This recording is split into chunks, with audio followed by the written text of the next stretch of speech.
बातमीचा अर्थ आहे भरोसा आणि तुमच्या भरोसा आहे आमची जिम्मेदारी।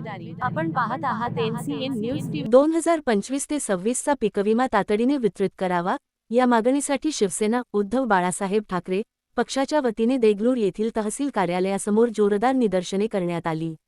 यावेळी पीकविमा वितरणातील दिरंगाईबाबत संताप व्यक्त करत नांदेड येथील पीकविमा कंपनीच्या कार्यालयासमोरही आंदोलन करण्यात आले। आंदोलकांनी अधिकाऱ्यांना कार्यालयात रोखून बाहेरून कुलूप लावत तीव्र स्वरूपाचे आंदोलन छेडले।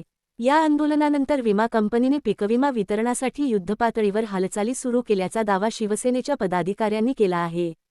पेरणीपूर्वीच शेतकरी बांधवांना पीकविम्याची रक्कम मिळण्यास सुरुवात झाल्याने शेतकऱ्यांमध्ये समाधानाचे वातावरण आहे। NCN न्यूज टीव्ही ताज्या घडामोडींसाठी चॅनलला लाईक, शेअर आणि सबस्क्राईब करा। या वर्षीचा पीक विमा मिळावा म्हणून शिवसेना उद्धव बाळासाहेब ठाकरे पक्षाच्या वतीनं आम्ही सर्व पदाधिकाऱ्यांनी देगलूरच्या तहसील कार्यालयासमोर भव्य असे निदर्शनं त्या ठिकाणी करण्यात आलं। निदर्शने करूनही पीक विमा मिळाला नाही म्हणून थेट आम्ही पदाधिकाऱ्यांनी नांदेडच्या पीक विमा ऑफिसला गाठून त्या ठिकाणी संबंधित अधिकाऱ्याला पीक विमा त्वरित वाटप करा म्हणून या मागणीसाठी त्यांना मध्ये कोंडून बाहेरून कुलूप लावण्याचं आंदोलन आम्ही त्या ठिकाणी केलो।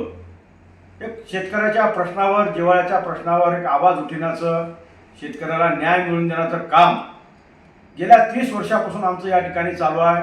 जेव्हा पीक विमा कसं भरावं, कुठं भरावं, कोणाला द्यावं हे माहिती नव्हतं, तेव्हा शेतकऱ्यांना पीक विमा कसं भरावं ते गावगाव जाऊन अनाउन्समेंट काढणं, पोस्टर पॉम्पलेट काढणं, पीक विमा भरून देणं, पीक विमा कागदपत्र काढून देणं, पीक विमा मंजूर करून आणायला लावणं, पीक विम्याची रक्कम बँकवाले वाटप करत नसते तर पीक विमा वाटप करायला लावणं, असं कार्यक्रम गेल्या अनेक वर्षापासून आमचं या ठिकाणी चालू आहे। जेव्हा जेव्हा शेतकरी राजा खतासाठी, बियाणासाठी, कशासाठी अडचणीत संकटित राहू द्या किंवा पीक कर्जासाठी राहू द्या, पीक कर्ज माफीसाठी राहू द्या, प्रत्येक क्षणोक्षणाला शिवसेना उद्धव बाळासाहेब ठाकरे पक्ष शेतकऱ्याच्या पाठीशी खंबीर उभा टाकलेला आहे, शेतकऱ्याच्या प्रश्नावर आवाज उठवलेला आहे, शेतकऱ्याला न्याय मिळवून दिलेला आहे। यावर्षी सुद्धा पीक पाण्याचा प्रश्न असताना, शेतकऱ्यांना आर्थिक अडचणीत असताना खतं बियाणं घेण्यासाठी त्याचा पैसा नव्हता, म्हणून सध्या अर्जंट त्वरित शेतकऱ्याचा पीक विमा, हक्काचा पीक विमा मिळावा म्हणून नांदेडच्या पीक विमा कार्यालयाला जाऊन त्या ठिकाणी आम्ही ताला ठोका आंदोलन केलो।